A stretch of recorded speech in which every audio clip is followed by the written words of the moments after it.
Assalamualaikum warahmatullahi wabarakatuh. Selamat pagi. Saya Dr. Veda, spesialis bedah saraf dari FK UPN Veteran Jakarta. Pagi ini akan mendemonstrasikan skill pengenalan alat bedah dan manajemen perawatan luka. Silakan mengikuti tayangan berikut ini. Pertama, teknik menggunakan sarung tangan. Menyiapkan sarung tangan dengan tepat atau siap pakai. Sarung tangan ini ukurannya 7. Ini sarung tangan steril. Kemudian kita buka sarung tangan.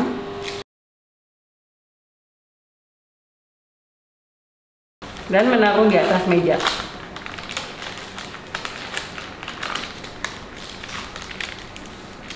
Sebelum kita cuci tangan terlebih dahulu. Setelah tangan kita steril, mengambil sarung tangan kanan dengan tangan kiri pada bagian luar lipatan pada bagian proksimalnya.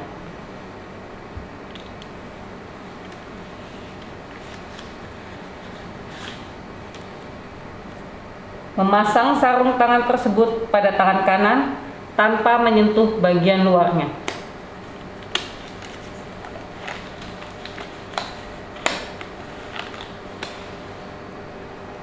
Kemudian mengambil sarung tangan kiri dengan tangan kanan pada sisi dalam lipatan. Kita ambil dari bagian dalam.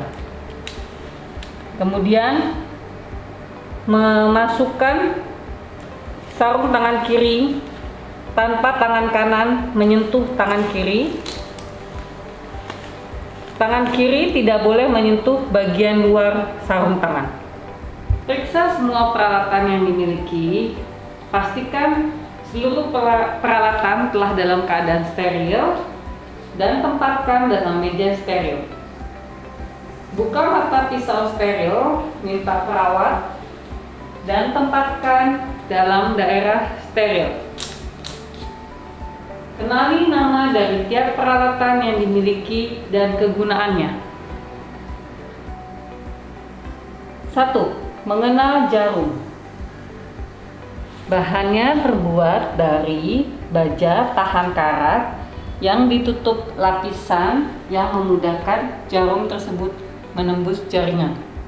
Ada 3 komponen dasar jarum: bagian belakang, bagian tengah, dan bagian ujung.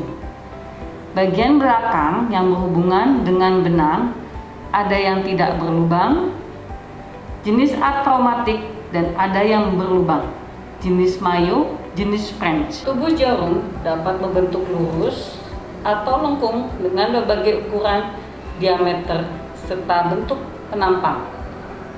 Jarum lurus dapat dipakai dalam setiap situasi asal tidak membelok, bisa dipakai untuk menjahit kulit. Jarum melengkung dapat dipakai untuk menjahit kulit atau struktur yang lebih dalam. Kelengkungan jarum pun bermacam-macam. Jarum berujung taper, traumanya paling minimal, dapat dipakai untuk menjahit jaringan lunak, misalnya peritoneum. Sedangkan jarum berujung cutting mempunyai 3 sisi tajam, dapat dipakai untuk menjahit kulit atau tendon. Jarum berujung taper cut, tubuh ramping, mempunyai 3 sisi tajam, dipakai pada jaringan liat dengan luka minimal. Kenali macam-macam gunting. Bentuk dan besarnya gunting bermacam-macam tergantung penggunaannya. Gunting Mayo adalah gunting yang berukuran besar, biasa digunakan untuk membelah fascia atau tendon. Berdasarkan bentuknya, gunting Mayo dibedakan menjadi 2, berbilah lengkung dan berbilah lurus.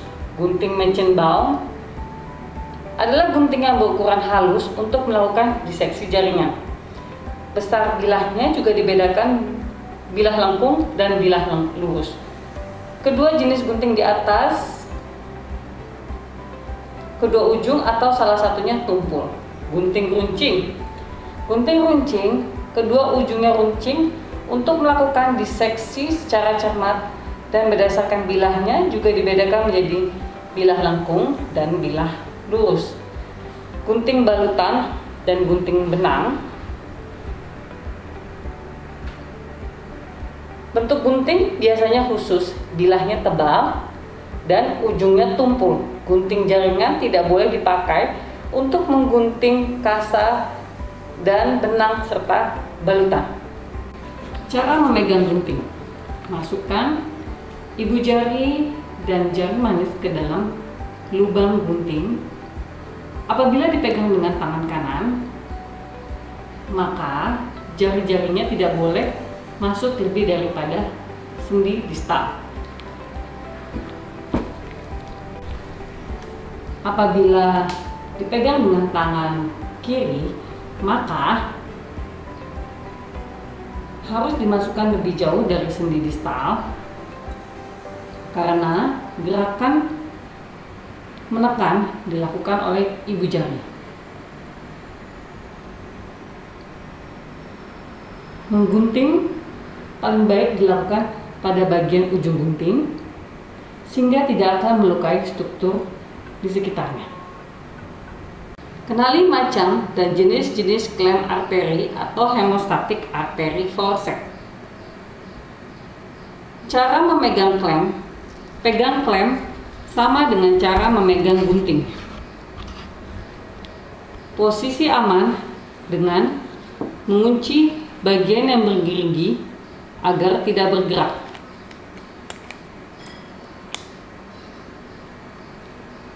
Cara untuk melepaskan klem: tangan kanan memegang klem seperti biasa dan pelan-pelan tekan pegangan dan pisahkan klem dengan menggerakkan klem ke arah kanan. Kontrol klem dalam manuver ini untuk mencegah pembukaan secara tiba-tiba dari klem.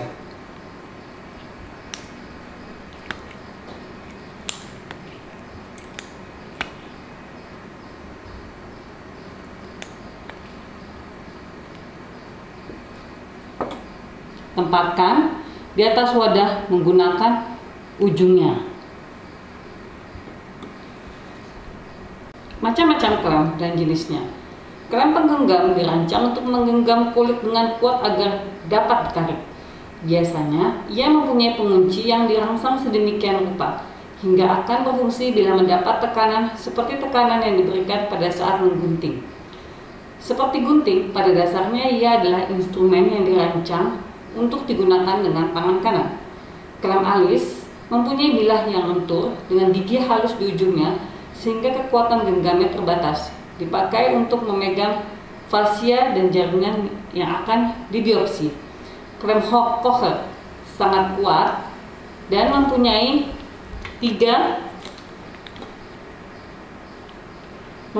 tiga gigi yang saling mengunci hingga kekuatan genggamnya besar. Klem Kocher digunakan untuk memegang serta menarik jaringan yang kuat seperti fascia atau benda asing. Klem hemostat sering disebut juga hemistat, step atau snap, mirip dengan klem penggenggam tapi mempunyai gigi yang lebih halus agar dapat menjepit dengan cermat. Klem mosquito merupakan klem hemostat halus berukuran lebih kecil, digunakan bila dibutuhkan dengan kecermatan yang lebih tinggi. Pemegang jarum, needle holder, dan penjepit kain atau towel clamp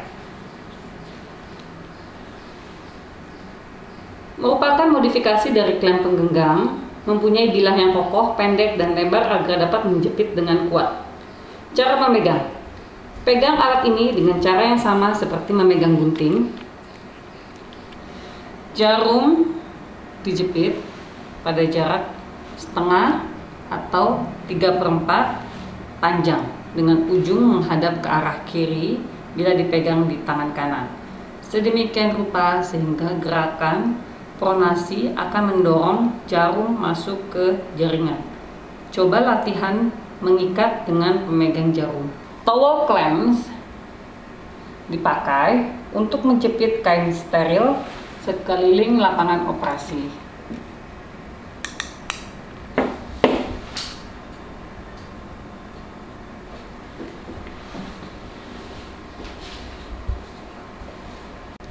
Skapel.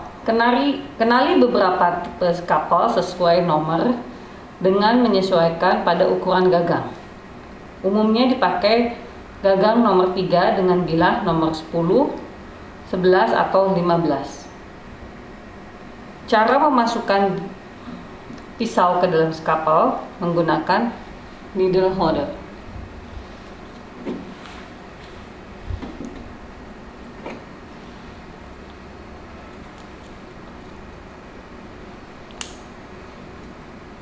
Kita masukkan di sisi yang ada celahnya.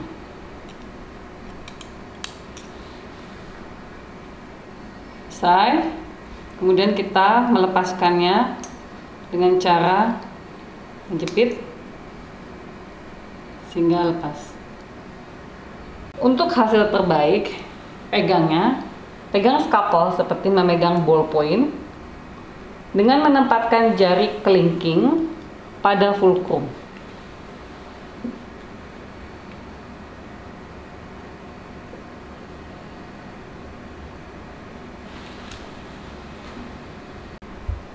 Mengenal pinset. Pinset digunakan untuk memegang dan menahan jaringan pada saat diseksi. Pinset bergerigi memegang jaringan dengan baik dan hanya memerlukan tekanan minimal untuk mencegah agar jaringan tidak terlepas atau tergelincir. Tetapi tidak boleh dipakai untuk memegang struktur yang bisa berlubang. Banyak dipakai untuk memegang jaringan subkutis, otot, serta fasia pada saat mendiseksi dan menjahit. Pinset tak bergerigi digunakan untuk memegang jaringan yang mudah mengalami perforasi, memegang spoon pembersih luka, dan karena dibutuhkan tekanan yang kuat untuk menahan agar jaringan tidak lepas, pinset tak bergerigi tidak dipakai untuk memegang kulit. Cara memegang pinset adalah dengan menempatkannya pada punggung tangan dan menggunakan sendi antara ibu jari dengan telunjuk.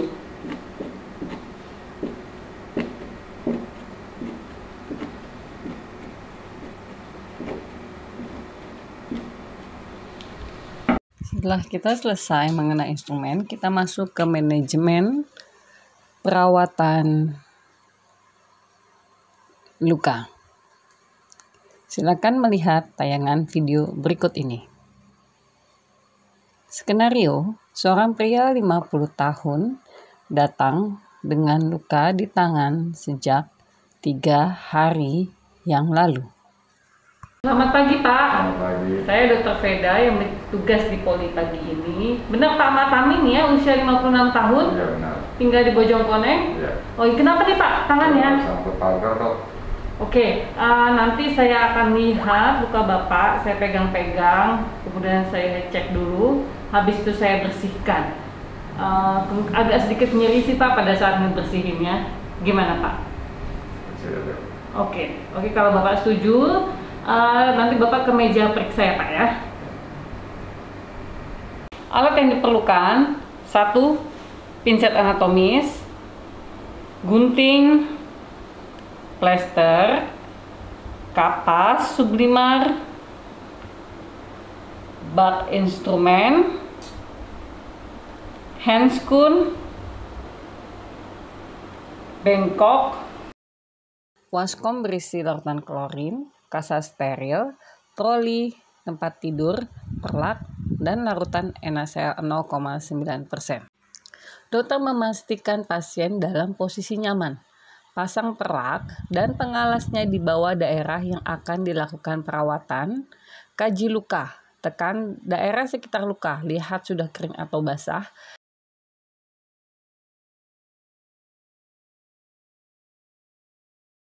Bersihkan luka dengan larutan garam faal, buang kasa yang telah dilakukan ke dalam bengkok.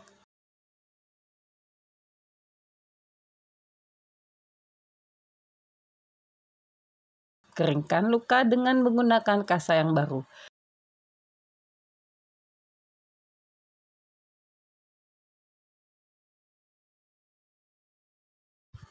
Berikan salep antibiotik, tutup luka dengan kasa dan memasang plester.